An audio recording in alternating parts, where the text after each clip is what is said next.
Hello, this is the third part of Reading Lesson 4. And today, Alfred is holding an old friend. Now, instead of a new letter, we're going to be working with Y. That's right. Now, I know that you remember Y and its clue, yarn. Kids with ADHD or autism want to be independent. Try Goalie, the visual scheduler that guides them through routines so you don't have to. Goalie, reinventing routines.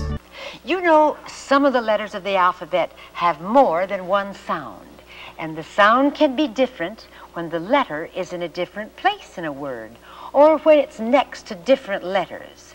Now, our friend Y is really a changeable kind of guy. Sometimes Y is a vowel. When it comes at the end of a word, it's a vowel. Now, here is F-L-Y, fly. And the picture is, of course, a fly. So at the end of a word, when we see a Y, and it's the only vowel in the word, it makes the sound of long I. Fly, fly, fly. Now, there are other times when Y is not the only vowel in a word, but it still comes at the end. Here is a picture of a happy boy. This is the word happy.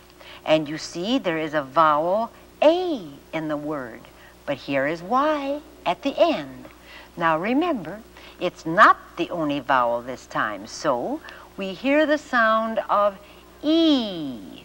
You say the whole word with me. Happy, happy. And now the sound of Y is the sound of long E. Happy. For families living with ADHD or autism, preventing meltdowns is everything. Goalie reduces stress by enabling kids to complete routines independently. Goalie, reinventing routines. And here's a song to tell us about Y and the different vowel sounds it has. The letter Y, a changeable kind of guy. When he's all alone as a vowel in a word, he'll be hollering I.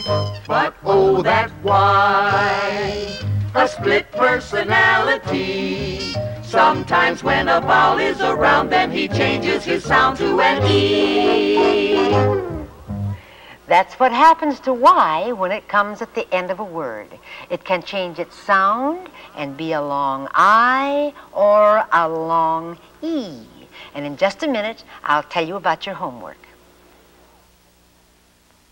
Here's your homework for today. Remember yesterday we talked about the silent E? Well, since E is such a hard-working letter, why don't you cut out some more large letter E's from the newspaper or a magazine and paste them on cardboard, make letter cards.